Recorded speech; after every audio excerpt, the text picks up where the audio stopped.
a little bit about what our research said about what the workforce of the future wants, some ideas about things companies are doing now to address the changing workplace, and I just picked out 5 predictions out of ours in the book to share with you all for a little bit of fun in order to begin to think about how to get ready now.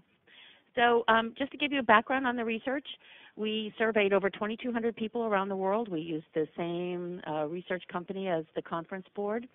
We analyzed those results and looked for differences in geographies and ages and gender and so on. The questions we were asking were about what people wanted to have and what we're looking for in their next job. We also surveyed 300 heads of HR around the world, asking them what their next practices were that they were planning. We began to look for where there was alignment and where there were gaps. And then we interviewed over 100 companies and selected a little under 50 companies to feature in the book for practices that they were using. So that's just a little bit about the research that we did. And we found that there were, we also joined futurist societies, started reading far afield from our typical areas, and to look at what we thought was going to shape the future. And some of these are going to be pretty familiar to you.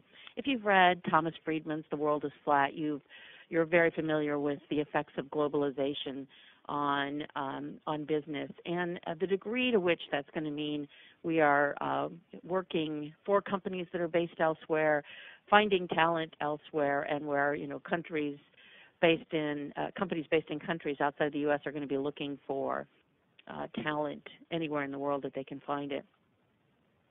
There are some fairly significant demographic shifts that are going to be occurring. Last year was the first year that more non-Caucasian babies were born than Caucasian babies in the United States.